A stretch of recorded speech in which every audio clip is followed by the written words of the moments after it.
ఆజీవన్ ఏరియాలో సింగరేణి యాజమాన్యం ఆధ్వర్యంలో ఆదికవి శ్రీ వాల్మీకి మహర్షి జయంతి వేడుకలు జీఎం కార్యాలయంలో ఘనంగా నిర్వహించారు. కార్యక్రమానికి ఆజీవన్ జీఎం లలిత్ కుమార్ ముఖ్య అతిథిగా ఆదికవి శ్రీ వాల్మీకి మహర్షి చిత్రపటానికి పూలమాలలు వేసి జయంతి వేడుకలను ఘనంగా నిర్వహించారు. ఈ సందర్భంగా జీఎం లలిత్ కుమార్ మాట్లాడుతూ ఆదికవి శ్రీ వాల్మీకి మహర్షి మద్రమాయన ఆది కావ్యం ప్రసారాన్ని ఒక సాధారణ వ్యక్తిగా రత్నకురుడుగా కుటుంబాన్ని పోషించుటకు దారి దోపిడీలు చేస్తూ ఉండేవాడని, ఒక సందర్భంలో మహానుభావుల సాంగత్యంలో ప్రవర్తించిన చెంత తపస్సు చేసి గొప్ప మానవభావుడిగా మారి శ్రీమద్ రామాయణ కావ్యాన్ని రాశాడని, ఈ వేడుకలను జరుపుకోవడం మనం కూడా ఆదర్శప్రాయంగా నిలవాలని తెలిపారు.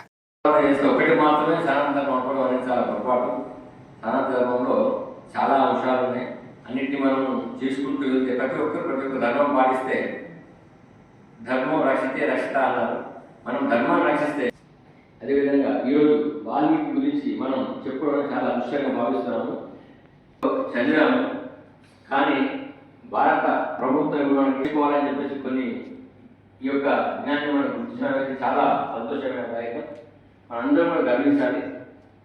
ఈ యొక్క మనం జరుగుతుంది కాబట్టి ప్రతి అవకాశం ఏ అవకాశం నిజంగా మనందరి అదృష్టం.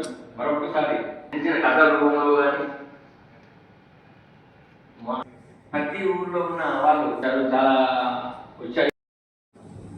ఒకటి ఏంటంటే ఊహించండి, ఒక బోయవాడ అయ్యండి, ఒక కోయవాడ అయ్యండి, అడవులలో వేట చేసుకొని దొంగతనాలు చేసుకునే స్థాయి నుంచి ఈరోజు వేల వేల వేల ఏళ్ల పాటు మానవ చరిత్ర ఉన్నన్ని రోజు గుర్తుపెట్టుకునే విధంగా ఎదిగారంటే ఒక మనిషికి ఏమి సాధ్యమవుతుంది.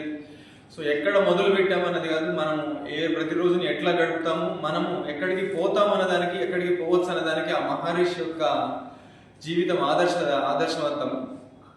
అట్లనే వారు రచించిన రామాయణం ఏదైతే ఉందో ఇన్ని వేల ఏళ్ల నుంచి ఇక రాబోయే తరతరాలకు కూడా కొన్ని వందల తరాల పాటు మానవాళి ఉన్నన్ని రోజులు కూడా మన మనస్సులలో, మన హృదయాలలో, మన సంస్కృతిలో భాగమై నిలిచిందంటే ఎంత గొప్ప పని చేశారు వారు రచించిన రామాయణం గొప్పతనం చూస్తే. మనము ఒక భర్త ఎట్లా ఉండాలంటే రాముడిలాగా ఉండాలంట, ఒక రాజు ఎట్లా ఉండాలంటే రాముడిలాగా ఉండాలి.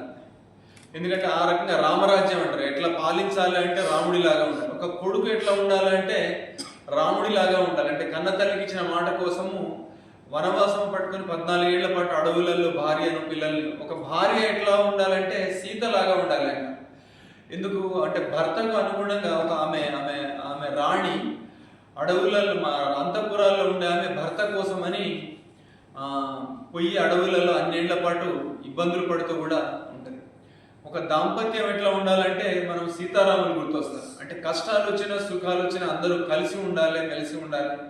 అట్లా ఒక టీమ్ లీడర్ ఎట్లా ఉండాలంటే రాముడి లాగా ఉంటారు. ఆయనకి ఎంబటి సైన్యం లేకపోతే అడవులలో పట్టుకున్న వానరులను పట్టుకొని వేరే వేరే రాజులు పట్టుకొని చేసి ధైర్యం ఎట్లా ఉండాలంటే రాముడి లాగా ఉండాలి. అంటే ఏమి ఆయన మనం రావణుడితో యుద్ధం చేసినప్పుడు కూడా చూస్తే సో ఎట్లా చేసిందంటే అంతే సింపుల్గా ఈ యొక్క రథాలు రాజులు ఇవన్నీ లేకపోయినా కానీ ఉన్న ఒక టీం ఎట్లా ఉండాలంటే రాముడి యొక్క టీం లాగా ఉండాలి. అంటే నమ్మిన దానికోసం ఇన్ని విలువలు కలిగిన రామాయణాన్ని రచించిన వాల్మీకి మహర్షి ఎంత గొప్ప.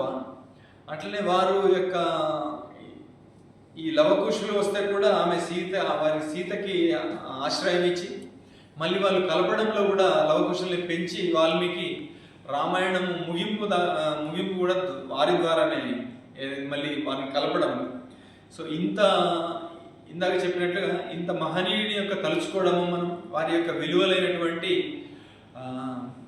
కంపాషన్, మన జీవిత విలువలు, పట్టుదల, ఇవన్నీ కూడా మానవ విలువలు. వాటిని మనందరం కూడా అవలంబించుకొని మన జీవితాలను కూడా వారు రచించిన రామాయణంలో ఉన్న విలువలను కూడా మనం అవలంబించుకొని మన జీవితాలను సాఫల్యం చేసుకోవాల్సిన అవసరం ఉంది.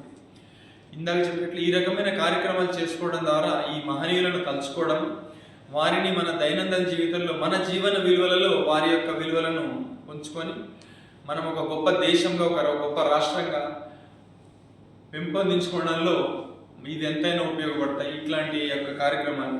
సో మరొకసారి మహర్షి వాల్మీకి జయంతి ఉత్సవ శుభాకాంక్షలు మీ అందరికీ తెలియజేస్తూ